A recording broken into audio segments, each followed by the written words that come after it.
할렐루야. 오늘도 굿TV에 함께 하시는 여러분들을 예수님의 이름으로 사랑하고 축복합니다. 디모데전서 1장 17절의 말씀을 보니 하나님은 영원부터 우리의 왕이셨으며 유일한 왕이시라고 말씀하고 있습니다. 하나님이 왕이시라고 하는 말씀은 또 다른 말로 우리가 생각해 보면 결국 하나님의 나라를 만드신다는 주님의 뜻을 살펴볼 수 있게 되죠.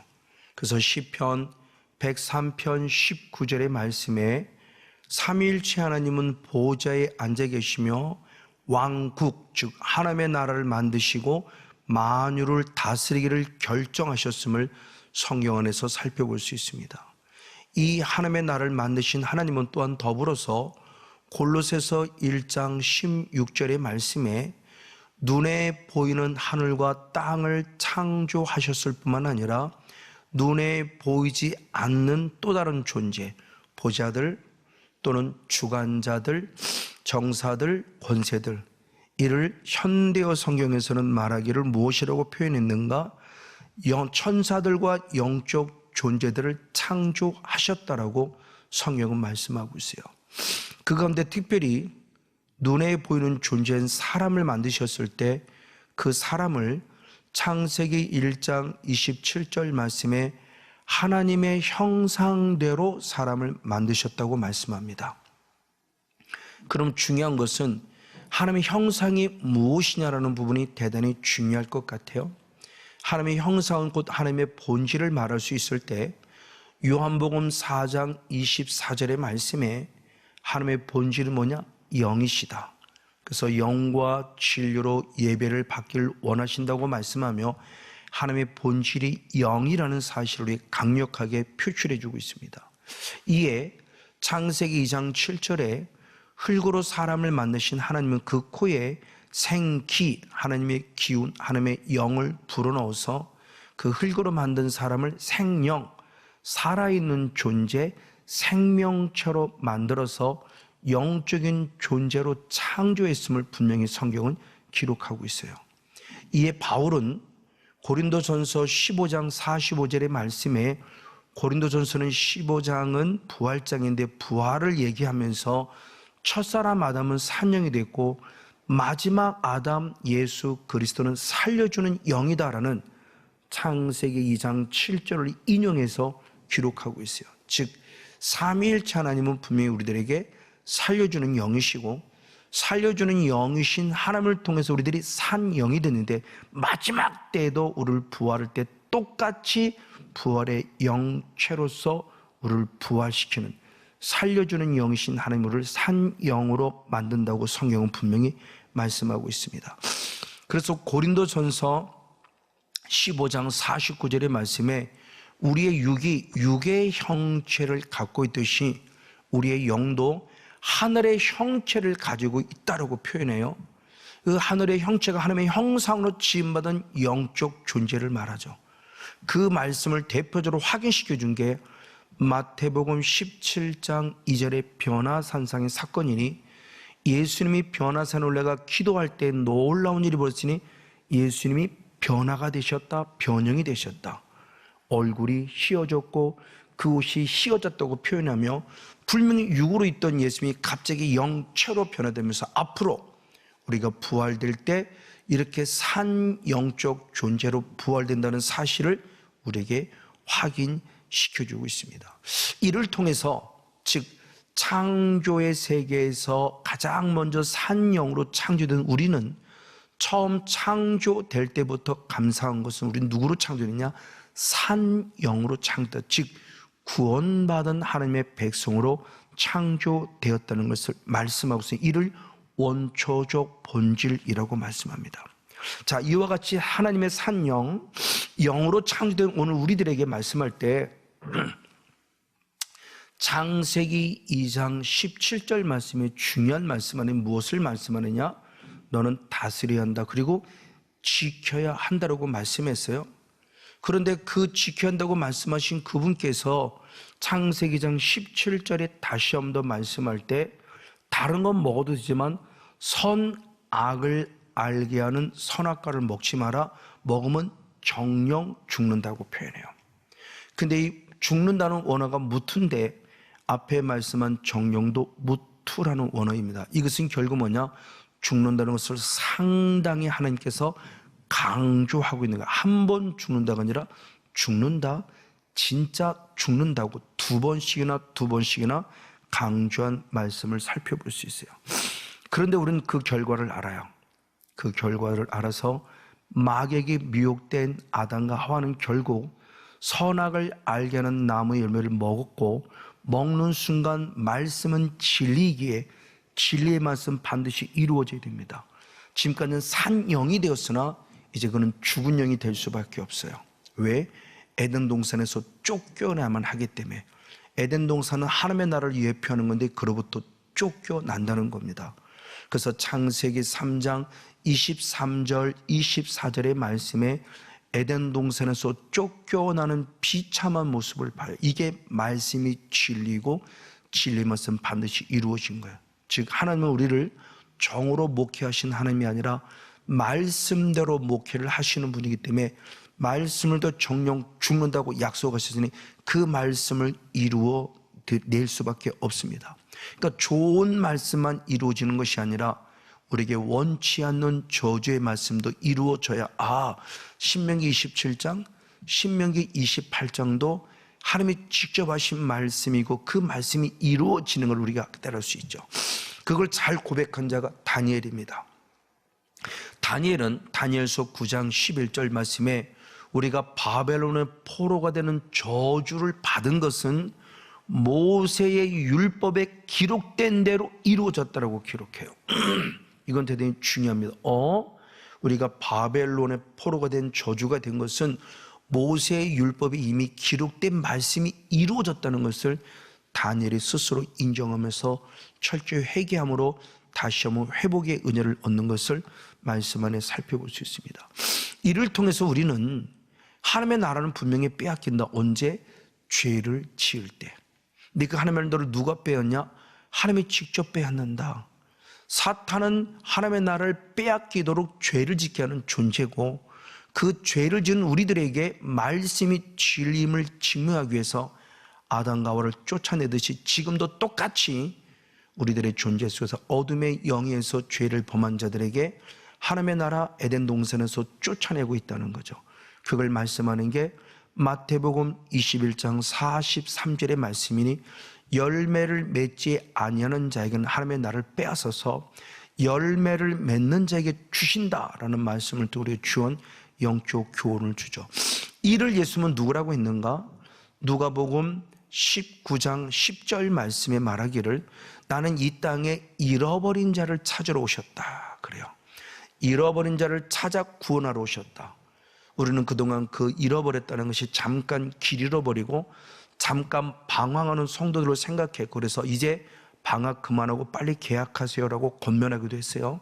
그러나 원어를 보면 잠깐 길 잃어버린 자도 아니고 잠깐 방황하는 자가 아니라 구원 자체를 빼앗긴 자임을 성경은 말합니다. 왜냐하면 그 잃어버렸다는 원어가 아폴림이라는 원어인데, 아폴림이라는 원어가 사탄에게 쓰였어요. 요한복음 10장 10절의 말씀에 도적은, 즉 사탄은 도적질하고 죽이고 멸망시킨다. 그 멸망이 아폴림이에요. 그럼 그 멸망은 어떤 멸망을 말하느냐? 마태복음 10장 28절 말씀을 통해서 보면 우리를 지옥에 멸망시키는 하나님을 두려워하라 그럴 때 그 멸망의 아폴림인데, 어디에 들어가는 멸망이냐? 지옥에 들어가는 멸망을 주시는 하나님을 두려워하라고는 아주 강력한 말씀을 우리에게 주고 있습니다. 이 말씀을 통해서 하나님이 정말 원하시는 게 무엇인가를 빨리 깨달아야만 합니다. 결국 잃어버린 양은 구원을 얻었다가 구원을 잃어버린 거예요. 구원을 빼앗겨버린 겁니다. 그걸 잘 예표하는 게 무엇이냐? 누가복음 8장 12절 말씀이죠. 누가복음 8장 12절의 말씀에 말씀을 들어서 구원을 얻었으나 마귀가 와서 들은 말씀을 빼는데 왜 구원 얻지 못하게 하려고 하는 아주 중요한 말씀. 구원 얻은 우리들을 말씀을 빼앗음으로 말미암아 구원 자체를 빼앗는구나. 에덴 동산에서 아담과에게 말씀 자체를 뺏어서 죽는다는 말씀이 죽을 까로 변질됐고, 먹지 말라고 하는 말씀을 먹지도 말지만 만지지도 말라라고 창세기 3장 3절의 말씀으로 말씀을 변질시켜요. 이게 결국 말씀을 빼앗긴 거고, 말씀을 빼앗긴 결국 죽는다라고 하는 끔찍한 모습을 보여주게 됩니다. 그럼 이런 사람은 어떻게 되느냐? 마태복음 25장 41절 말씀에 이 마귀를 위해 예비된 영영한 불에 들어간다. 누가? 우리가. 어떻게? 마귀에서 죄를 지음으로 말미암아. 그러니까 마귀를 위해 예비된 지옥인데 마귀 혼자 들어가지 않으려고 우리를 끌고 들어가는데 어떻게? 죄라고는 합법적인 통로, 말씀을 빼앗는 합법적인 통로로 우리를 죽인다는 사실을 보게 돼요. 그러면 이제 우리의 신분은 우리의 신분, 원초적 본질인 하나님의 형상을 따라 지음한 하나님의 자녀라는 신분이 이제는 타락해서 누가 되느냐? 진노의 자식, 즉 사탄의 자식이 되고 말아요. 그래서 에베소 2장 3절의 말씀에 우리들의 모습이 육체를 따라 살아가는 본질상 진노의 자식이 됐다고 성경이 기록하고 있는 모습을 보면서 우리는 충격을 받지 아니할 수 없습니다. 그러면 왜 하나님의 형상으로 지음받는 우리들이 이와 같이 본질상 진노의 자식으로 타락하고 말았을까요? 그것은 바로 한 사람 아담 때문입니다. 한 사람 아담이 원죄로 우리 흘려서 우리에게 혈통이라는 합법적인 통로로 타고다 우리를 죄인 만든 거죠. 그래서 로마서 5장 12절 말씀에 한 사람 아담, 한 사람 때문에 죄가 들어왔고 죄로 인해서 사망이 왔는데 이제는 모든 사람이, 우리 모두가 똑같이 죄를 범함으로 사망에 설 수밖에 없다는 충격적인 얘기를 해요.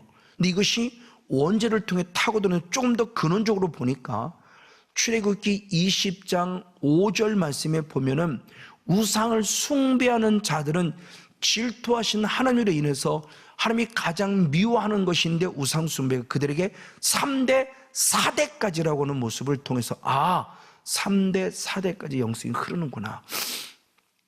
원래 그러면 아담 이후로 원죄로 흐르는데 그것이 가장 가까운 지근거리에면 3대 4대까지 흘러서 우리에게 해를 끼치고 있다는 사실을 분명히 가르쳐줘요.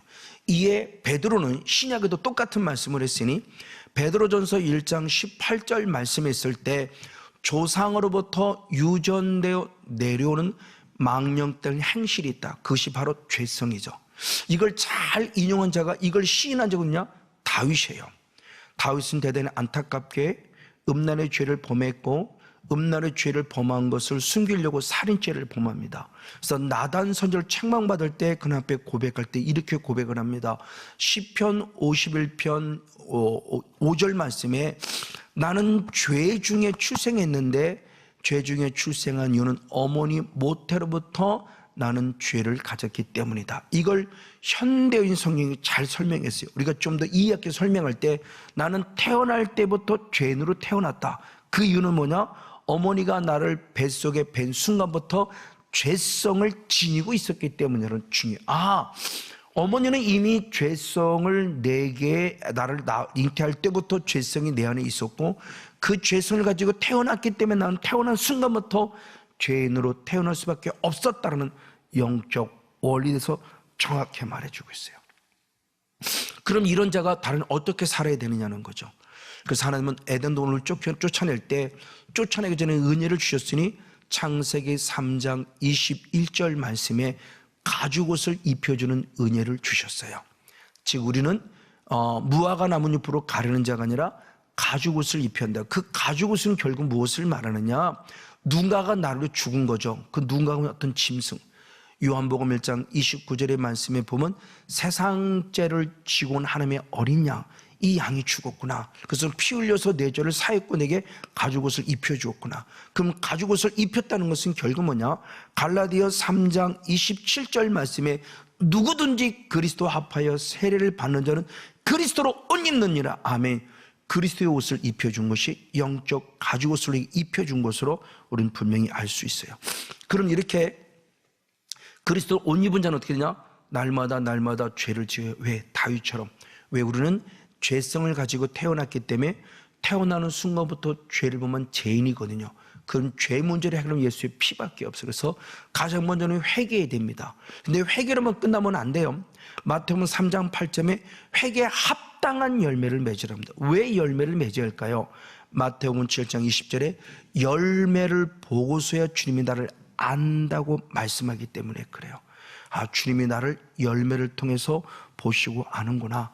그럼 어떤 열매를 맺어야 할 것인가? 이미 오늘 쭉 말씀을 나눴어요. 대표적으로 갈라디아 5장 22절의 말씀에 성령의 열매를 맺어야 하는데 그 열매 가운데 사랑과 희락과 화평과 오래 참음과 자비와 양선과 충성과까지 나오고 이제 온유의 열매를 맺어야 한다고 성경이 말해요.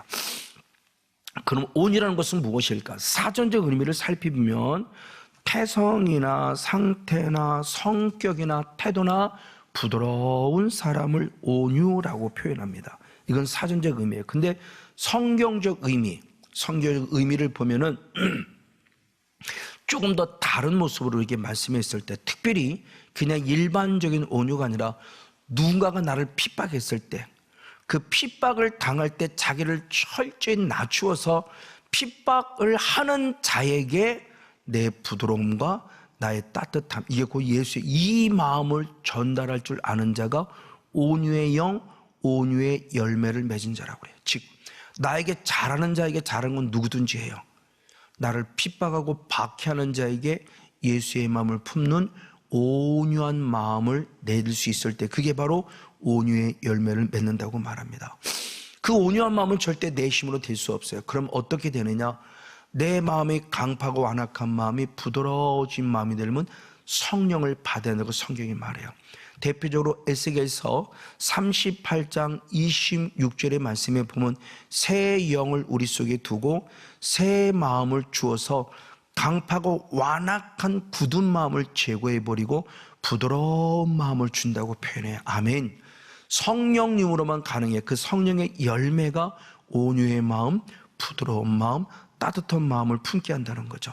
맞습니다. 이것이 하나님의 본질이고 예수님의 본질이에요. 그래서 신약에서도 마태복음 11장 29절 말씀에 나는 온유하고 겸손한 나에게 배우라 그러면서 내가 쉼을 얻을 것이라고 표현해요. 주님의 본질 역시 온유하고 겸손하다고 표현해 주고 있습니다. 자, 이 온유하고 겸손하다는 말씀의 모습을 가진 대표적인 인물이 구약에서는 바로 모세입니다. 그럼 모세가 처음부터 온유하고 겸손이 아닙니다. 그대로 다혈질적이었고 분노가 많았고 화가 많았어요.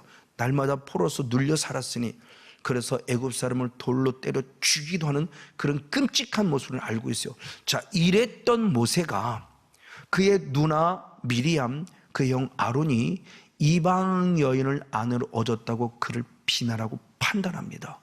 그런데 예전 같으면 분노가 일어나야 되는데 모세는 분노하지 않았어요. 그래서 민수기 12장 3절 말씀에는 놀라운 사건이 기록되어 있으니 모세의 온유함이 지면의 모든 사람보다 더하다라는 아주 중요한 말씀. 아, 모세가 온유해졌어요. 바뀌었다는 거죠. 또한 신약에도 보면은 대표 인물이 바울입니다. 바울도 만만치 않아요. 그래서 예수님을 인격적으로 만나기 전에는 사도행전 22장 4절의 말씀에 본 사람을 죽이기까지, 대표로 스데반 집사죠, 죽이기까지 남녀를 결박하고 옥에 넘기는 했어요. 그리고 다메섹에서 주님을 인격적으로 만났죠. 만나고 변화가 됐어요. 변화가 됐지만 완전하냐? 아니요. 제1차 전도 여행을 마치고 2차 전도 여행을 나갈 때 바나바가 마가를 데리고 옵니다.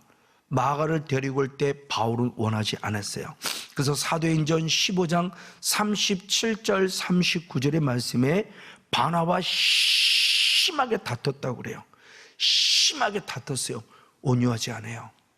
주님을 나를 인격적으로 믿고도 2차 전쟁을 떠날 때가 됐는데 절대 온유하지 않아요. 상대방을 용납지 않고 결국 심히 다툴 정도로 분노하고 결국 헤어져요. 아직도 주님을 믿지만 인격적으로 온전하지 않았다는 걸 봅니다. 이런 바울의 영성을 통해서 또 다른 모습을 봤을 때 고린도후서 바로 10장 10절의 말씀에 보니 바울의 또 다른 본질을 보일 때 어떻게 표현하냐? 이스라엘 백성, 그 고린도 교회 성도들이 볼 때 이렇게 봅니다.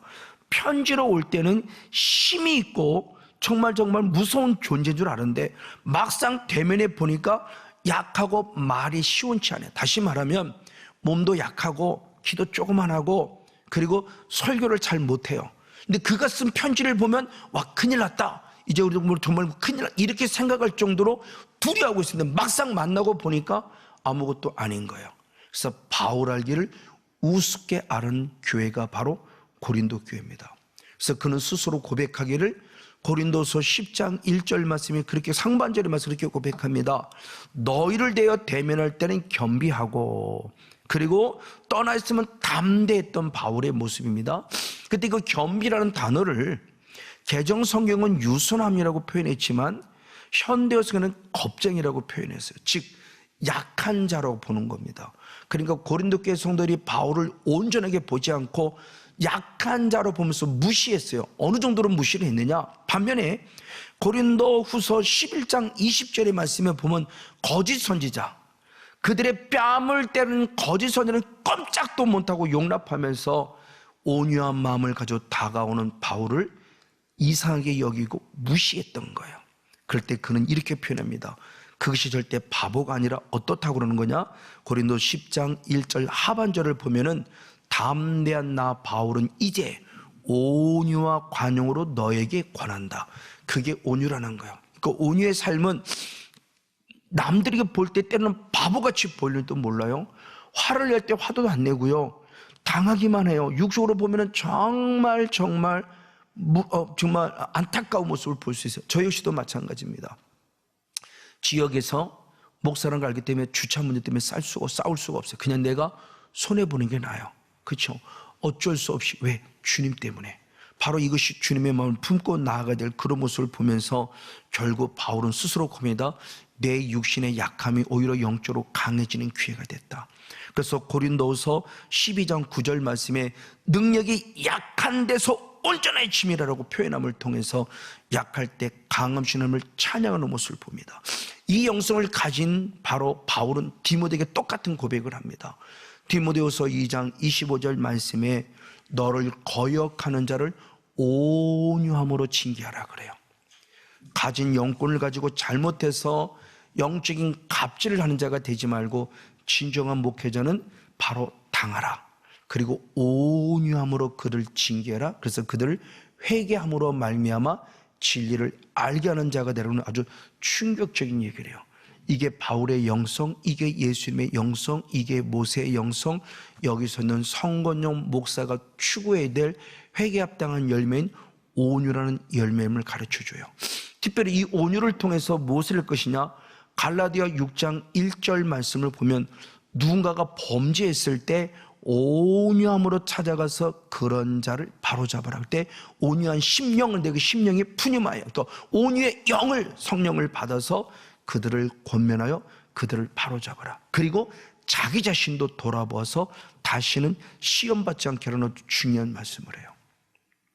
이 온유함. 그러므로 온유함은 결국 뭐냐? 디모데후서 2장 24절의 말씀은 다투지 아니한다는 거예요. 누구와 갈등하지 않아요. 왜? 그들이 볼 때는 바보같이 보이지만 우리는 예수의 온유의 영으로 나아가기에 내가 산 만큼 상대방도 살릴 수 있다는 겁니다. 그러면서 하나님은 온유하게 준 축복을 약속하셨으니 마태복음 5장 5절 말씀에 온유한 자는 복이 있으니 땅을 기업으로 받을 것, 이렇게 했어요. 이 땅은 다시는 육신의 땅을 말하는 것이 아닙니다. 이건 인용한 건데 시편 37편 11절에 온유한 자는 땅을 찾은, 가나안 땅을 말해요. 그럼 지금의 우리의 가나안 땅, 유괴 때문에 영적인 가나안, 하나님의 나라를 말하죠. 그래서 하나님의 나라, 온유한 자는 하나님의 나라를 얻을 것이니 이사야 66장 22절의 말씀에 새하늘과 새 땅을 얻을 것이다. 할렐루야. 베드로 똑같이 말합니다. 베드로서 3장 13절 말씀에 약속대로 의에 거하는 바 새하늘과 새 땅을 바라보다. 할렐루야. 이제 우리에게는 온유의 영성을 가지고 내가 산 만큼 상대방을 살려서 내 안의 천국, 가정 천국, 목회 천국, 신앙의 천국을 이루어 가나안 땅, 즉 하나님의 나라가 풍성해서 하나님의 나라의 열매인 의와 평강과 희락을 누리는 성령 충만한 축복의 주인공 모두가 되어지기를 예수님의 이름으로 간절히 축복하고 축원을 드립니다.